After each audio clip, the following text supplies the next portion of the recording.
start by confessing to the team, to the group here, that my assignment was 3 words: effective teams. I was given the liberty, which I appreciate, to either talk about the Winslow, which could take us the rest of your training session today, or interface with Maslow, or interface with the certification process that our friend Campbell Elton offers. What I did, given the nature of the assignment, was to quickly, and I had just a few minutes, as I understood, to make 3 quick points, and then to realize these other things, whether it's the Maslow hierarchy, the Winslow, or the certification, all those feed into what we're about to talk about. So 3 central points that I would hope you would walk away from today. You can see the words: the align, discover, and discern. Align, discover, and discern. Now there's an optional depending upon how our time was going, but I can see where we might not get to that. So let me unpack each of these. So we'll start with align. And if you're going to lead an effective team, you're going to want to align with self-managed people. That's colleagues who accept personal responsibility for their actions rather than deflect onto the weather or the technology or the boss or the man in the moon. But what they are willing to do is accept personal responsibility for their actions and their contributions. And the second thing is, you're looking for people who are value creators. How do you create value? Anytime you can simplify, curate, accelerate, delegate, aggregate, integrate, and there are other terms, then I promise you that you are creating value. The gentleman that Roy just referred to that sold a business at a young age for $220 million. I'm not impressed by the number. I'm impressed by the value that he created. And I would love to unpack that to make sure that it was an authentic sale and it wasn't some mystical thing that might have occurred, because that can happen at times.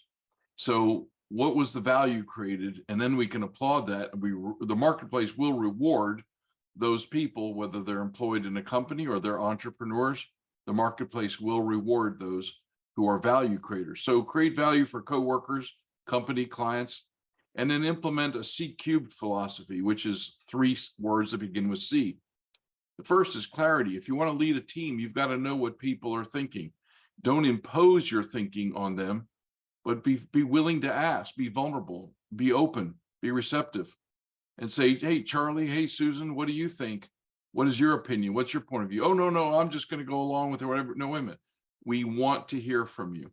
Draw them out, hear from them, honor their point of view, okay? Because so many people are unassertive and they're unwilling to express themselves.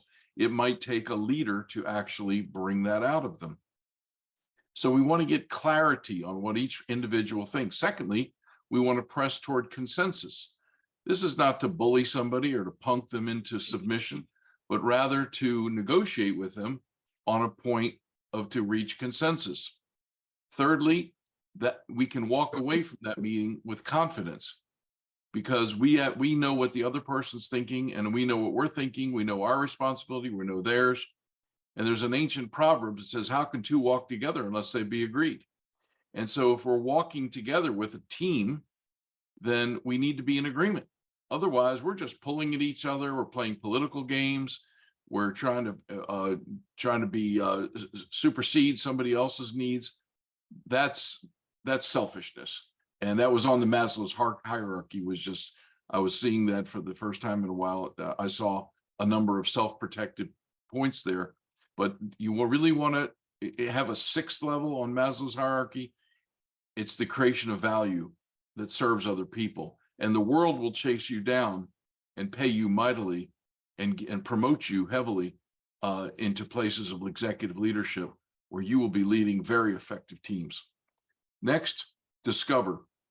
You might have heard of Frank Sinatra. I promise you, Frank Sinatra did not move pianos. Now, there are a lot of pianos played in his presence, but he was not in the piano moving business. What am I trying to say? I'm trying to say that you want to discover your unique ability. What are you good at? What empowers you? What is it that you do that that gives you a sense of passion and purpose? What is the source of your reputation? What are you known for? And conversely, what are the things that drain your energy? When you're leading an effective team, you want to ask the same question about the others around you. And the more that you understand them, the more that you then carve out a niche for them to drive intense value through the channel of their unique ability, the more that you're going to see a multiplier effect in your organization, your team. And so as a leader, I would invite you to think about not just a job description. Sure, we all have to be responsible for accomplishing things, but sometimes we need to be creative in how we assign duties to our team. So think about that. Frank Sinatra didn't move pianos, right? And neither should you, unless that's your special gift to the world. Figure out what you're made for, what you're good at, what you love to do, what you're drawn to, and try to organize your work around that.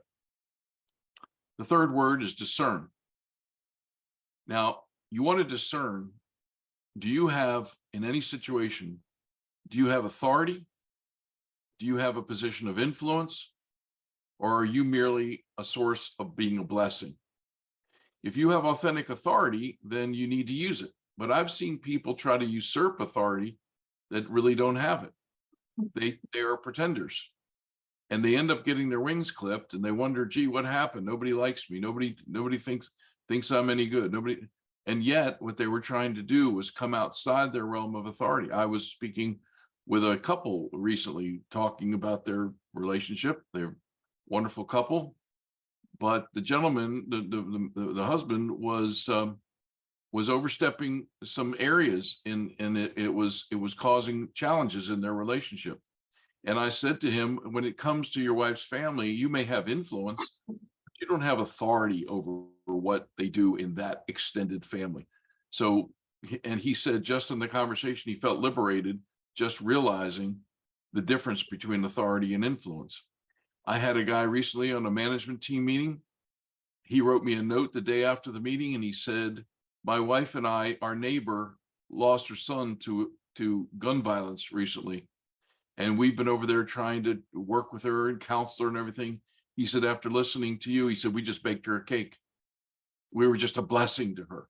We didn't try to influence her on how she should grieve and how she should act and how she should move forward. And so they stayed within an area of influence, an area of just blessing rather than trying to influence that individual. So that's the 3 words that I wanted to share. I believe that took about the time period that I was assigned. I will just say that if we had time, we'd get to the 10th man rule. That would be an important 4th point, but we can maybe do that some other time, or Roy can handle that for you. So I want to thank you. And I guess, Roy, I'll leave it to you. Is the floor open? What do we do now? Thanks, Eric. Okay. Round of applause for Eric. Eric, we do have a couple of minutes. Do you think you could wrap the 10th man up in a couple of minutes? Yeah, I got 5 minutes. That's the time that I was told I was allotted. So sure, go ahead. Maybe we do a couple of minutes on that and then some questions and answers, if you don't mind, Eric. A couple minutes on what? I'm sorry. On the 10th man. Oh, I'm sorry. Oh, okay, sure. Let me go back a slide. Sure. Back in the 1970s, there was a war that broke out in the Middle East, and it resulted in an admission by there was a war between Arab local nations and the Israeli government, and it was realized that there was an underestimation of the motivations that might lead to battle and bloodshed and war. And this led to a concept called the 10th man, which is used by many intelligence services around the world now. And in a group where we have today, maybe 10, 12 people sitting around the room, whatever the number is, there may be a discussion, and all of us and people start nodding their heads and agreeing, and everyone says, sure, let's go. And one person might go have a doubt. And we get a concept called groupthink. And we end up having things like confirmation bias and other kinds of bias. There's 20 different kinds. and that can cause us to just accede to whoever the speaker is, whoever the most persuasive personality in the room is. But I just want you to preserve your sense of ownership, that if you have a doubt, that you're willing to raise your hand and say, excuse me, I have a question. So the 10th man is often appointed in an organization. And as leaders, I would encourage you to consider this. If you have total consensus around an idea, you say, Eric, isn't that what you encouraged us to do, to find consensus? Yes, but if it happens superficially, appoint one person in the room to take the same facts and reason from a completely opposite viewpoint, to say why it won't work or why an alternative will work. And many people are afraid to do that because of the political pressure on them. They're afraid to seem pessimistic. They don't want to seem adversarial. They don't want to be looked at as the devil's advocate. So there's a lot of pressure on people to not open their mouth. And what I'd like to do is encourage you to create an atmosphere in which someone is not only permitted, but authorized to take the same facts and say, please bring us back a reason why we should not take this action. Now, after considering that and giving them fair hearing and from anybody's negative opinions, you may still go in the direction of your original position, but at least you can have the confidence as a leader that you've aired out all viewpoints. This takes courage, not just playing politics in a corporation, but it takes courage. And I would just encourage each of you to consider the value of that. And that's the 10th man principle, Roy, that you asked me to talk about.